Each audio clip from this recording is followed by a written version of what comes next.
Assalamualaikum warahmatullahi wabarakatuh. Salam satu profesi.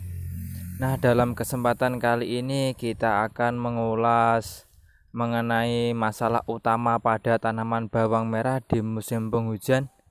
Karena banyak sekali kawan-kawan petani yang kemarin di kolom komentar bertanya, "Mas, bagaimana Mas cara untuk mengendalikan penyakit lodah maupun molar pada tanaman bawang merah?" Nah, dalam kesempatan ini kita akan mengulas penyakit itu. Nah, bagi kawan-kawan petani yang mengalami masalah hal tersebut, jangan bingung dan jangan pusing. Mungkin kemarin belum tahu jawabannya. Sekarang kita akan belajar untuk menanganinya bersama. Untuk itu, tonton terus video ini sampai selesai agar kalian tidak salah paham. Namun saya ingatkan lagi bagi kawan-kawan yang belum subscribe channel ini, dimohon untuk subscribe-nya dan jangan lupa untuk menekan tombol loncengnya. Dan jika video ini dirasa bermanfaat bagi kawan-kawan, silakan di-share agar banyak sekali kawan-kawan petani yang mengerti dan memahami bagaimana cara menghentikan atau mencegah terjadinya serangan jamur ini. Bisa dilihat dalam video bahwa ini adalah salah satu serangan dari molar maupun lodah yang sangat mematikan. Bisa dilihat dalam video, dalam waktu 3 sampai dengan 5 hari penyakit ini sudah menjangkau luas sekali. Jika kita tidak menggunakan tindakan preventif atau melakukan tindakan yang tepat, maka kita bisa dikatakan gagal panen. Dan cara yang paling cukup mudah adalah kita harus mengetahui terlebih dahulu akar permasalahan dari serangan jamur ini.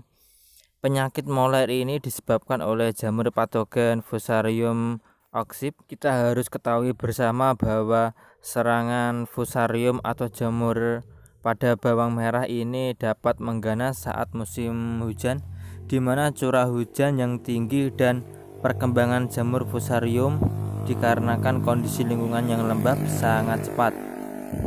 Penyakit ini menyerang tanaman bawang merah berkisar antara umur 30 sampai dengan 45 hari setelah tanam. Namun jika baru berumur 5 sampai dengan 15 hari sudah terjangkit penyakit ini, maka dipastikan itu berasal dari bibit. Untuk itu, bagi kawan-kawan petani yang ingin tanam bawang merah untuk lebih berhati-hati lagi dalam proses pembelian bibit maupun pemeliharaan dalam bibit, karena bibit merupakan faktor terpenting dalam budidaya bawang merah. Dan menurut pengalaman pribadi saya dan kawan-kawan, bahwa apabila tanaman bawang merah kita sudah terkena penyakit molar maupun lodah ini, bisa dikatakan tidak bisa disembuhkan, melainkan kita hanya bisa memotong rantai jamur tersebut. Artinya apa? Kita hanya bisa menghentikan penyebaran dari penyakit ini dari tanaman satu ke tanaman yang lain. Karena apa? Karena penyebaran penyakit ini sangat cepat sekali di musim penghujan.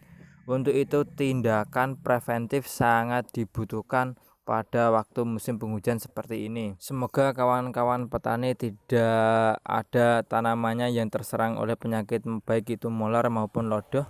Semoga baik-baik saja. Dan ini adalah salah satu gejala yang tampak pada serangan baik itu molar maupun lodoh. Bisa dilihat dalam video. Ini adalah salah satu lahan milik kawan saya yang terkena penyakit ini. Ini dikarenakan kawan saya ini tidak rutin melakukan spray menggunakan fungisida ataupun tidak tepat sasaran dalam penggunaan fungisidanya. Untuk itu kita akan belajar bersama. Salah satu cirinya adalah tanaman layu secara mendadak, warna daun berubah menguning dan melengkung atau moler, akar tanaman membusuk dan tanaman mudah tercabut, daun mengkerut dan melintir, daun tanaman terkulai, umbi membusuk, terdapat koloni jamur berwarna putih dan akhirnya tanaman akan mati. Dan bagaimana cara mencegah agar tanaman kita terhindar dari serangan jamur tersebut? Hal yang pertama yang kita lakukan adalah faktor pemilihan bibit. Tadi sudah saya ulas. Dan yang kedua adalah faktor faktor dari pengolahan tanah.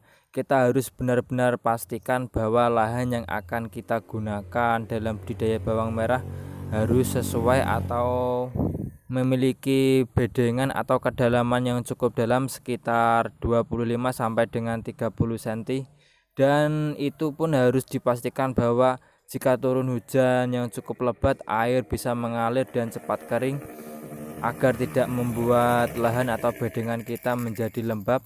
Karena apa? Karena jika air tidak bisa mengalir, maka akan membuat lahan atau bedengan kita menjadi lembab, dan itu adalah sarang dari jamur tersebut. Untuk itu, bagi kawan-kawan yang ingin menanam bawang merah, dimohon untuk memperbaiki lahan atau bedengannya terlebih dahulu sebelum melakukan tindakan penanaman. Jika kita salah saja dalam melakukan tindakan yang kurang tepat, maka akibatnya akan cukup fatal. Dan langkah selanjutnya adalah kalau bisa kawan-kawan petani harus melakukan pergiliran tanaman. Ini bertujuan apa? Ini bertujuan jika ada jamur yang tertinggal di tanah atau di lahan kita bisa memutus siklus hidup jamur tersebut. Dan langkah selanjutnya adalah menjaga kebersihan lingkungan dengan membersihkan gulma dan rumput liar agar area tanaman tidak terlalu lembat. Dan langkah selanjutnya adalah kita melakukan spray menggunakan trichoderma. Mungkin bagi kawan-kawan ada yang bisa membuatnya dan ada juga yang tidak bisa. Nah, untuk trichoderma ini saya memiliki stoknya di rumah karena kita sudah melakukan atau membuatnya sendiri.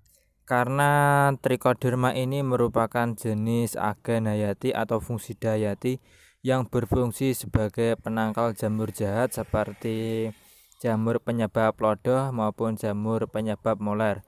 Untuk itu fungisida atau fungisida hayati ini sangat dibutuhkan tanaman, terutama pada budidaya melon maupun bawang merah.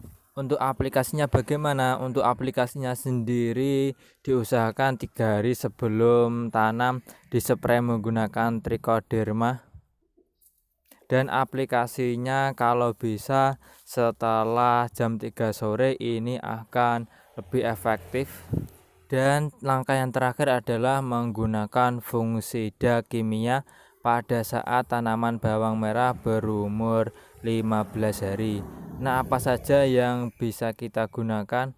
Kemarin saya sudah mengulasnya. Salah satunya adalah menggunakan fungisida yang menggunakan bahan aktif Prochloras 400 ditambah juga propiconazole sebesar 90 dengan merek dagang yaitu Remazol. Untuk fungisida ini kalau bisa diaplikasikan pada umur 20 hari ke atas, dan takarannya adalah menggunakan 1 tutup botol Remazol ini untuk 1 tangki 16 liter. Dan yang kedua adalah menggunakan bahan aktif azoxystrobin dan juga difenoconazole. Fungisida ini terdapat pada merek dagang Amistar Top. Dan cara aplikasinya adalah sama, yaitu 1 tutup untuk 1 tangki. Mengapa kita harus menggunakan 2 fungisida bergiliran? Karena apa? Karena rata-rata hama atau penyakit akan kebal pada satu jenis, baik itu fungisida maupun insektisida. Untuk itu kita menggunakan 2 fungisida untuk saya gilirkan. Semisal untuk hari ini kita menggunakan Remazol, mungkin 5 hari setelah kita spray kita akan menggunakan fungisida Amistar Top. Mungkin ada cara lain yang lebih efektif, silahkan berbagi karena kita sama-sama saling belajar. Salam satu profesi dari Tuban. Wassalamualaikum warahmatullahi wabarakatuh.